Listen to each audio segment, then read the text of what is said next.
संघ से संघर्ष। सिद्धार्थ गौतम को संघ में 8 वर्ष पूरे हो गए थे।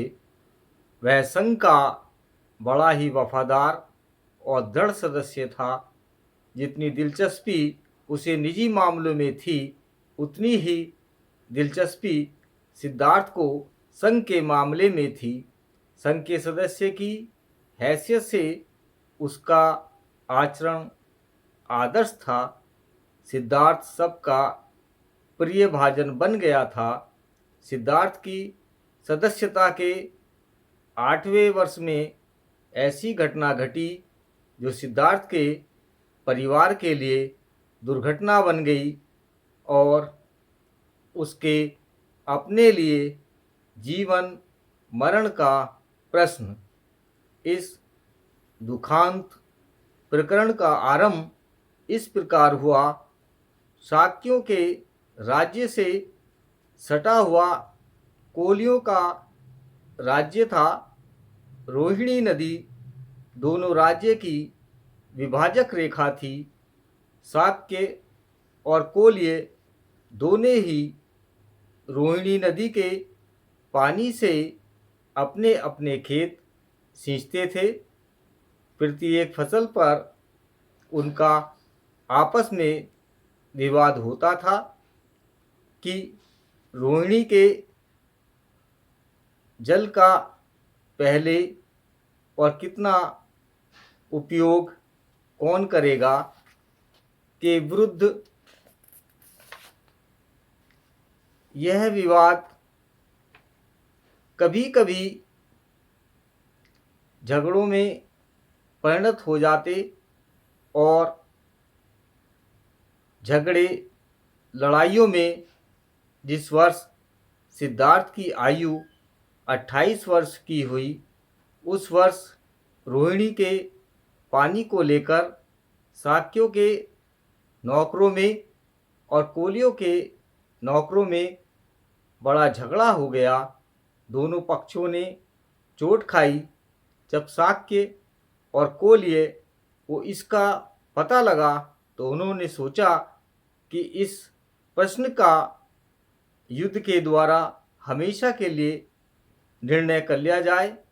शाक्यों के सेनापति ने कोलियों के विरुद्ध युद्ध छेड़ देने की बात पर विचार करने के लिए संघ का एक अधिवेशन बुलाया।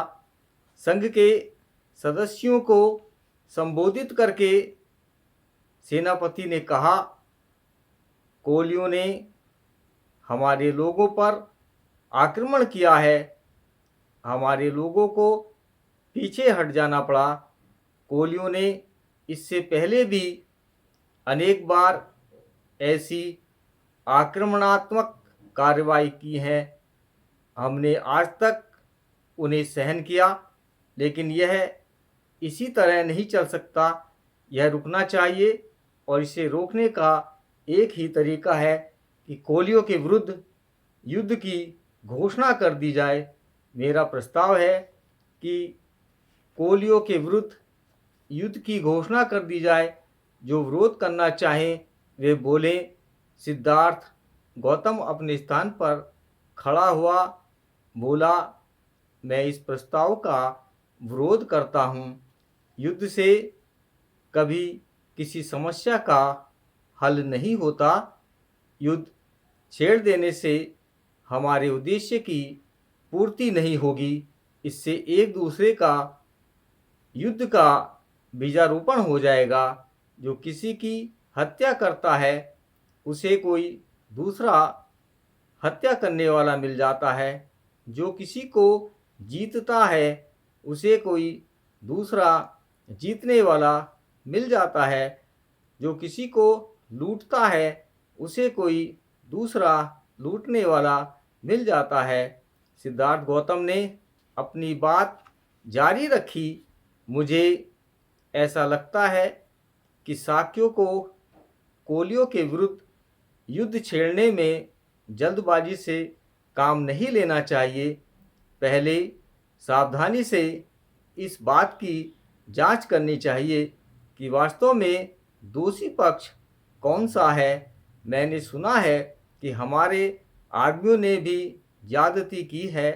यदि ऐसा है तो हम भी निर्दोष नहीं हैं। सेनापति ने उत्तर दिया, यह ठीक है कि हमारे आदमियों ने ही पहल की थी, लेकिन यह याद रहना चाहिए कि पहले पानी लेने की भी यह हमारी ही बारी थी।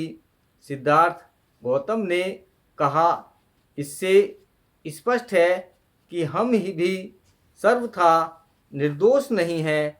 इसलिए मेरा प्रस्ताव है कि हम अपने में से 2 आदमी चुने और कोलियों से भी कहा जाए कि वे भी अपने में से 2 आदमी चुने और फिर यह चारों मिलकर एक 5वां आदमी चुने। ये 5 आदमी मिलकर झगड़े का निपटारा कर दें। सिद्धार्थ गौतम ने प्रस्ताव में जो परिवर्तन सुझाया था उसका विधिवत समर्थन हो गया, किंतु सेनापति ने विरोध किया। कहा, मुझे निश्चय है कि जब तक कोलियों को कड़ा दंड नहीं दिया जाता तब तक उनका यह टंटा समाप्त नहीं होगा।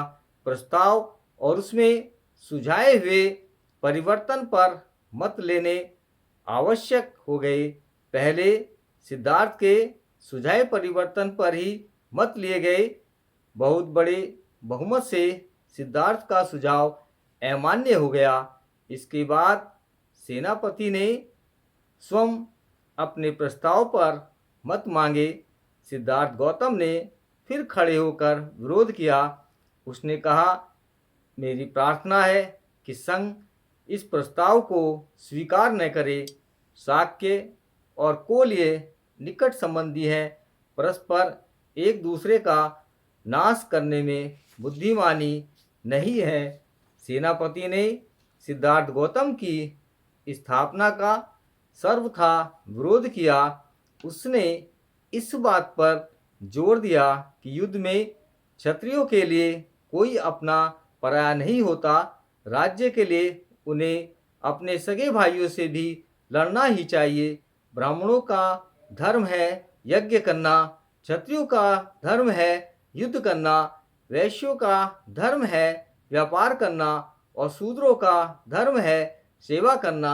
हर किसी को अपना अपना धर्म निभाने में ही पुण्य है, यही शास्त्रों की आज्ञा है। सिद्धार्थ का उत्तर था, जहाँ तक मैं समझ सका हूँ, धर्म तो इस बात के हृदयगम करने में है कि वैर से वैर कभी शांत नहीं होता, यह केवल अवैर से ही शांत हो सकता है। सेनापति बेसबर हो गया होकर बोला, इस दार्शनिक शास्त्र में पढ़ना बेकार है। स्पष्ट बात है कि सिद्धार्थ को मेरा प्रस्ताव अमान्य है। हम संघ का मत लेकर इसका निश्चय करें कि संघ का क्या विचार है। तदनुसार सेनापति ने अपने प्रस्ताव पर लोगों के मत मांगे। बड़े भारी बहुमत से प्रस्ताव पास हो गया। जिन्होंने मेरे चैनल को सब्सक्राइब नहीं किया है वह लाइक और सब्सक्राइब करना न भूले। नमो बुद्धाय।